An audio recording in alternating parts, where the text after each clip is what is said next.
هو انا مجنونه علشان اروح اعملها ب7000 جنيه؟ طب ليه ما انتي رش الخل على الخميره وانتي هتشوفي المعجزات. فكره اغلب الستات ما تعرفش عنها حاجه، ده سر هيوفر لك اكتر من 7000 جنيه. ليه تدفعي فيها المبلغ ده؟ ما انتي ممكن تعمليها في البيت. هاتي كده الخل ورشيه على الخميره وارفعي الفيديو باللايك وصلي على الرسول علشان الفايده توصل لغيرك، وان شاء الله اي حد هيجربها هيدعي لك لان انتي وفرتي له فلوس كتيره جدا. هتجيبي كده معلقه من الخميره الفوريه وهتحطي عليها شويه من الخل الابيض زي ما انت شايفه، وهتجيبي كده ليمونه هتقسميها نصين، هتعصري اول نص وهتبتدي ان انت تدوبي المكونات دي كويس جدا مع بعض. عايزه اقول لك اي حد هتبعتي له الفيديو ده هيدعي لك من قلبه عشان انت هتوفري له اكتر من 7000 جنيه، وحاجه كلنا بندور عليها نقدر نعملها في البيت. هتجيبي كده المكونات دي تقلبيهم كويس جدا مع بعض. شويه الخل حوالي معلقه صغيره ونص الليمونه والمعلقه الكبيره بتاعت الخميره الفوريه. تمام، قلبيهم لحد ما يبقى القوام بتاعهم كده زي الكريم بالظبط. وبعد كده هتحطي عليها معلقه من اللبن البودره، معلقه لبن بودره قدام معلقه خميره. لو حطيتي معلقتين خميره يبقى هتحطي معلقتين لبن بودره. قلبي المكونات دي كويس جدا زي ما انت شايفه. اهم حاجه تتاكدي ان اللبن البودره داب معاكي كويس جدا زي ما انت شايفه، وبقى القوام معايا تخين. بصي قوام تخين ازاي. بعد كده هتضيفي عليها معلقه من النشا وهتقلبي برضو المكونات دي كويس جدا مع بعض. وبعد كده هتضيفي عليهم معلقه من العسل الابيض. قلبي لي بقى المكونات دي. عايزه اقول لك هتلاقيها بدا القوام يفك معاكي. بصي هتلاقيه فك معاكي كده خالص وبقى قوامه خفيف شويه عن الاول. انا عايزه اوصل للقوام ده. بعد كده بقى هتجيبي نص الليمونه التاني وتبتدي ان انت تعصريها عليه. عايزه اقولك انت بتعملي اقوى حاجه تتحدي بيها ابر النضاره اللي بتروحي تدفعي فيها مبلغ وقدره. عايزه اقولك هتعمليها في البيت، كل اللي هيشوفك يقولك لا استحاله دي تكون بشرتك الطبيعيه، انت اكيد حاطه حاجه او عامله ابر نضاره. بجد بمكونات بسيطه جدا مش هتكلفك اكتر من 30 جنيه تقدري تعملي تفتيح وتنعيم وكمان ازاله اثار الحبوب، وكمان لو انت عندك بقع سودا سواء كان في الجسم او في بشرتك بجد اللي هيشوفك هيقولك انت واخده ابر نضاره.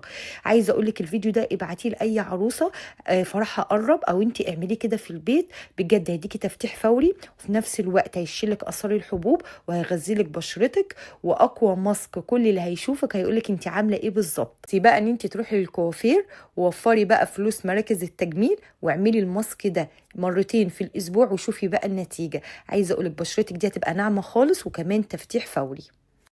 السر كله طلع في الكزبرة. الله يسامح اللي كان عارف المعلومة دي وما قاليناش عليها. ده طلعت اختراع وكنز اغلب الستات ما تعرفش عنه حاجة. مش عارفة الفكرة دي كانت غايبة عننا فين. هتجيبي كده معلقة من الكزبرة وهتحطيها على عين البوتاجاز زي ما انتي شايفة. وتعالي بقى اقولك على سر اغلب الستات والبنات ما تعرفش عنه حاجة. فيلا كده صلي على رسول الله، اللهم صلي وسلم وبارك على سيدنا محمد، وارفعي الفيديو باللايك. وتعالي بقى اقولك على سحر بجد هتدعي لي عليه. معلقه كزبره هتروحي بيها على عين البوتاجاز بتاعتك زي ما انت شايفه. تمام، وعلى العين الكبيره، وابتدي ان انت حطي كده معلقه ونص على حسب ما العين تكفي معاكي. تمام، وبعد كده هدي في الاول عليها عين البوتاجاز خالص، خليها كده زي الشمعه الاول. وبعد كده هنبتدي ان احنا نزود عين البوتاجاز بالتدريج كانك هتعملي بخور بالظبط. تمام، وخلي بالك انا مش عايزه الزيوت العطريه اللي موجوده في الكزبره تنشف قوي، فانت يعني ايه ما تهديش النار لان الزيوت العطريه دي بتتطاير مع السخونه، فاحنا عايزين نخلص الموضوع ده بدري. فعايزه الحق الزيوت العطريه اللي موجوده في الكزبره تبقى محتفظه بيها زي ما هي. هتحرقيها كده على عين البوتاجاز، بس اول ما تبتدي تتحرق شويه تحطي معاها معلقه من القرنفل او المسمار، ده بتجيبيه من عند العطار، وبتسيبي الاتنين مع بعض كده لمدة 5 ثواني، يعني 5 ثواني كده او دقيقة. تمام، بحيث ان هي ايه يا دوبك بس تاخد اللون والزيوت العطرية تبتدي ان هي تطلع مع القرنفل. ساعتها بقى تطفي عليها النار وتاخديها كده على الكبة زي ما انتي شايفة. تمام، بصي كأنها ايه يعني يا دوبك ايه خدت لون الاسود.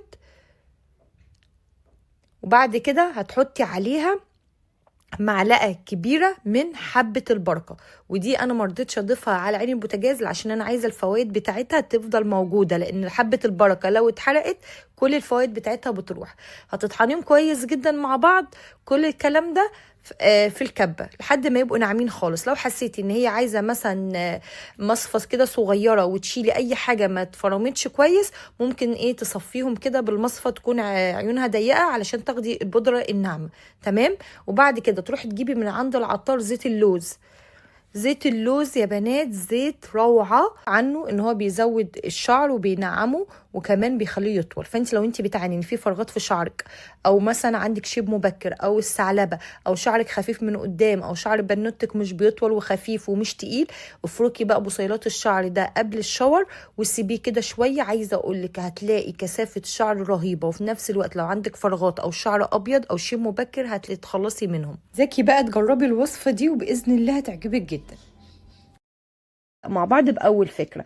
اول فكره معايا هقول لك على طريقه حلوه قوي تحفظي بيها اي خضار موجود عندك بمنتهى السهوله. هتجيبي كده الخضار وتاخدي الجزء اللي من تحت ده تشيليه، وبعد كده هتجيبي كوبايه وتمليها ميه وغطا كده، وهتحطي بقى الكوبايه دي فيها شويه ميه زي ما انت شايفه، وهتجيبي بقى الخضار بتاعك وتحطيه بالشكل ده. وبعد كده هتجيبي البطرمان الازاز وتيجي حاطاه كده وتدخليه بقى يا ست الكل جوه التلاجة. عايزه اقول لك هيقعد معاكي بالاسابيع جوه التلاجة من غير ما يبوظ ومن غير ما يدبل ومن غير ما يصفر خالص.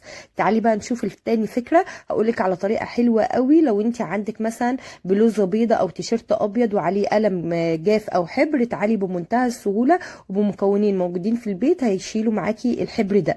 بصي بقى هتحطي كده قطعه صغيره من معجون الاسنان، وبعد كده هتجيبي بقى كولور وتاخدي كده شويه منه، وبفرشه هتبتدي ان انت توزعي المعجون مع الكلور وتدوبيه كويس جدا على البقعه بالشكل ده. وبعد كده هتجيبي ايه بقى يا ست الكل، هتجيبي غطا كده ازازه وتبتدي ان انت تفركي البقعه دي. عايزه اقول لك هتطلع معاكي بمنتهى السهوله من غير بقى ما تحطيها في غساله ومن غير ما تتعبك. بصي هتطلع لك الحبر في ثواني، جربيها وهتعجبك جدا الطريقه دي. بصي طلعت ازاي. اي قميص سواء كان ابيض، لو كان مثلا الوان يبقى هتستخدمي كلوركس الوان بدل الكلور. تمام.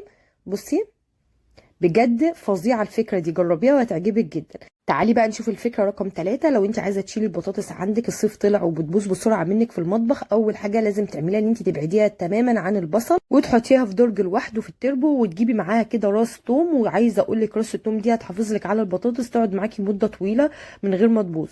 تعالي بقى اقول لك على طريقه سهله جدا تعملي بيها صفار اي بيض، تفصلي الصفار عن البياض باي قمعه عندك زي ما انت شايفه، وتاخدي كده البيضه وتكسريها بالشكل ده. انا عايزه اوريكي ان الصفار هيفضل موجود والبياض كله هينزل. بجد فكره حلوه قوي.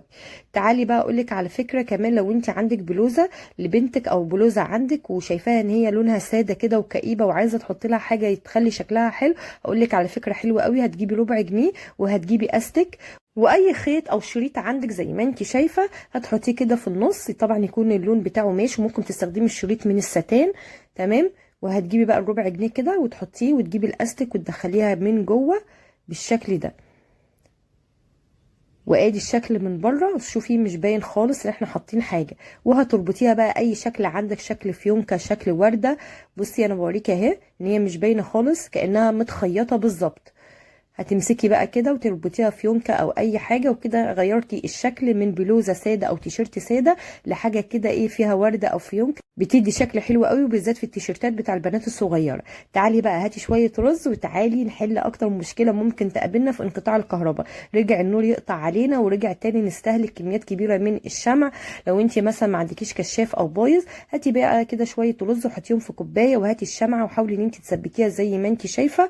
وبعد كده هتجيبي شويه ميه. عايزه اقولك الحركه دي بتخلي الشمعه تقعد معاكي شهر كامل من غير ما تخلص ومن غير ما تطفي. بس هنعمل ايه؟ هنحط معاها معلقه من زيت، اي زيت عندك، بزيت مستعمل او ممكن زيت عطري. المهم ان انت تحبي تشغلي البخور كده عندك في الشقه. تعالي اقولك هنعمل ايه.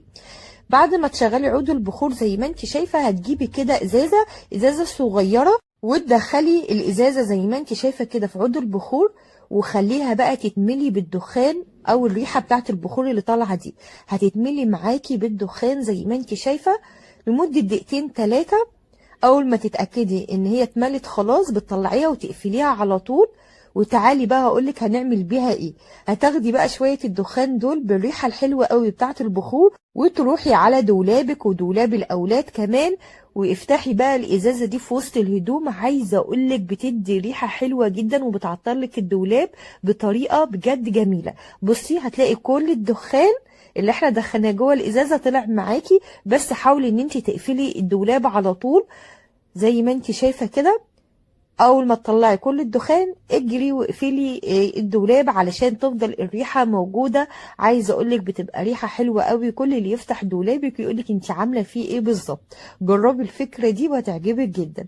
تعالي اقولك على تاني فكرة معانا النهاردة.